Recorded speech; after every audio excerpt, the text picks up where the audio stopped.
स्वस्ति नो श्रीमन्महागणाधिपतये नमः।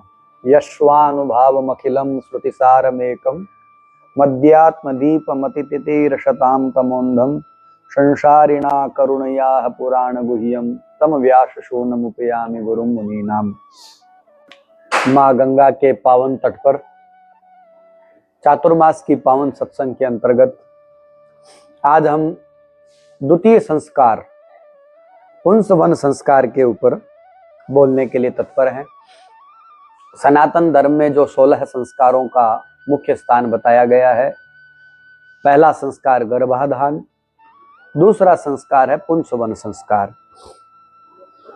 गर्भाधान संस्कार के अनंतर यानी गर्भाधान संस्कार होने के बाद में दूसरा संस्कार होता है, उसका नाम है पुंसवन। ये संस्कार जन्म के पूर्व के संस्कार है, यानी माँ के गर्भ से जन्म लेने से पूर्व के संस्कार है। गर्भाधान के अनंतर स्त्रियों को नियमों का पालन करते हुए बड़ी सावधानी से रहना चाहिए, क्योंकि तीसरे चौथे मास में तथा 8वें मास में गर्भपात की आशंका अधिक रहती है। इसलिए इन मासों में विशेष रूप से गर्भ रक्षण के लिए पुंसवन तथा सीमंतोन्नयन संस्कार का विधान है।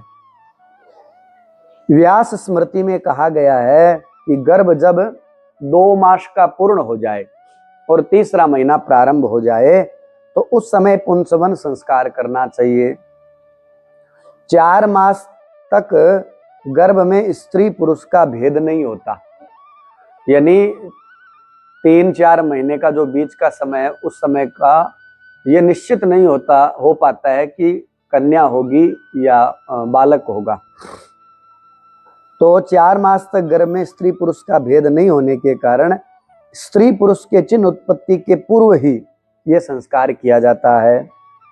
पुंसवन शब्द की व्याख्या 2 प्रकार से की जाती है, अर्थात जब गर्भ में जीव किंचित सवन स्पंदन, गति, हिलना डुलना आदि करने लगता है, तब इस संस्कार को करना चाहिए। कुछ आचार्य स्पंदन से पूर्व अर्थात गतिविधि न हो उससे पूर्व ही करने की आज्ञा देते हैं। पुंसः सवनम स्पंदनात् पुराः, याज्ञवल्क्य स्मृति इत्यादि ग्रंथों में ऐसा कहा गया है। इस संस्कार से पुरुष का शरीर बनता है। पुमान सूयते येन कर्मणा तदिदं पुंसवन, जिस कर्म से पुरुष का प्रसव, पुत्र का जन्म हो, उस गर्भ संस्कार का नाम पुंसवन संस्कार है। हमारे सनातन धर्म में पुत्र के बारे में कहा गया है कि पुत्र किसको कहा जाता है। पुत्र की सार्थकता इसी में है, जीवतो वाक्य करणात् क्षयाहे भूरि भोजनात् गयायाम पिंडदानाच्च त्रिभी पुत्रस्य पुत्रता। देवी भागवत के 6ठे स्कंद के 4थे अध्याय के 15वें श्लोक में यह वर्णित किया गया है कि जब तक माता पिता जीवित हो तब तक की उसकी आज्ञा पालन करें। मरने के बाद में उनकी तिथि के निमित्त अंत्येष्टि क्रिया विधिवत करके ब्राह्मण इत्यादि भोजन करवावें और गया में जाकर के पिंडदान करें। वही पुत्र नाम को सार्थक करता है।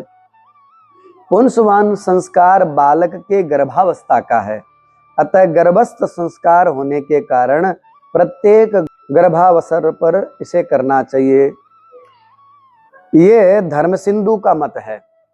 आचार्य विज्ञानेश्वर में इसे मातृ क्षेत्र का संस्कार मानते हैं, अतः वे पुंसवन तथा सीमंतोन्नयन को केवल एक बार करने के लिए बताते हैं। ऐसा भी कहा जाता है कि पुंसवन और सीमंतोन्नयन जो पहली संतान होती है उस समय ही कर दिया जाए, तो फिर दोबारा तीसरी, चौथी, 5वीं संतान के समय में इसे करने की आवश्यकता नहीं होती है। अर्थात गर्भिणी स्त्री का प्रथम बार संस्कार हो जाने पर वह प्रत्येक गर्भ के लिए संस्कृत हो जाती है, अतः दोबारा पुंसवन संस्कार करने की आवश्यकता नहीं है। अपने देशाचार के अनुसार या फिर अपने लोकाचार में हर गर्भ की अवस्था पर होता है तो भी करना उचित है। बाकी शास्त्र कहते हैं कि यदि पहली बार पुंसवन संस्कार हो गया तो दूसरे तीसरे गर्भावस्था के समय पुंसवन संस्कार की आवश्यकता नहीं है। गर्भाधान के दूसरे तीसरे महीने में अथवा गर्भ के प्रतीत होने पर इस संस्कार को करना चाहिए। पुंसवन संस्कार यदि समय पर न हो सके तो हम इसको सीमंतोनयन के साथ भी कर सकते हैं। यानी तीसरा जो आगे संस्कार होने वाला है सीमंतोनयन, ये दोनों संस्कार साथ में भी किया जा सकता है, ऐसा स्मृतियों में लिखा है। वीर मित्रोदय में आचार्य शौनक का कहना है कि यदि तीसरे मास में गर्भ के चिन्ह प्रकट हो जाए तो तीसरे महीने में करना चाहिए, और यदि तीसरे मास में गर्भ व्यक्त न हो तो चौथे मास में भी इस पुंसवन संस्कार को कर सकते हैं। व्यक्ते गर्भे तृतीये तु मासे पुंसवनम भवेत, गर्भे व्यक्त तृतीये चेत चतुर्थे मासी वा भवेत। अब लिखा है गर्भ रक्षण के लिए पुंसवन संस्कार उपांग कर्म भी कहा जाता है। पुंसवन संस्कार के अनंतर इसे भी कर लेना चाहिए, अर्थात गर्भ की रक्षा के लिए अनवलोभन कर्म का भी प्राय वही उद्देश्य है जो पुंसवन संस्कार का है। मुख्य रूप से गर्भ रक्षण हो तथा गर्भच्युति न हो तथा गर्भ पुष्ट हो, इस दृष्टि से ही यह कर्म किया जाता है। इसकी व्युत्पत्ति में कहा है कि जिस कर्म के द्वारा गर्भ नष्ट न हो उसे अनवलोभन कहा गया है। येन कर्मणा जातो गर्भो नावलुप्यते तद नवलोभनम। इस कर्म को प्राय पुंसवन संस्कार सहयोगी पूरक संस्कार कहा गया है, और यह भी चतुर्थ मास में जब चंद्रमा पुष्य आदि पुरुषवाची नक्षत्र में हो तो पुंसवन संस्कार के साथ किया जाता है। इसमें विशेष विधि से सफेद दुर्वा रस का सेचन गर्भिणी के दक्षिण नासा छिद्र में अंगूठे के अग्र भाग से किया जाता है, और पति द्वारा उसके हृदय को स्पर्श होता है। चरक तथा सुश्रुत आदि भी इसी विधान का वर्णन अपनी श्रुतियों में करते हैं। तो ये पुंसवन संस्कार का विधान है। जब बालक माँ के पेट में 2 महीने का पूर्णतया हो जावे, तीसरे महीने में या फिर चौथे महीने में इस संस्कार को विधिवत संपादित किया जाता है।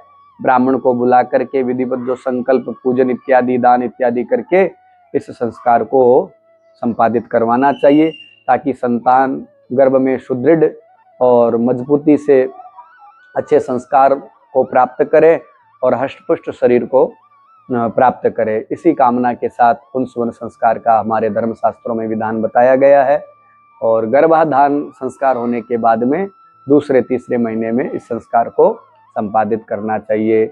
इसकी विधि है वो आपके जो कुल पुरोहित है, ब्राह्मण है, देवता है, उनसे आप विधिवत पूछ करके और करवा सकते हैं। इन्हीं शब्दों के साथ सप्रेम नारायण स्मरण। हर हर महादेव।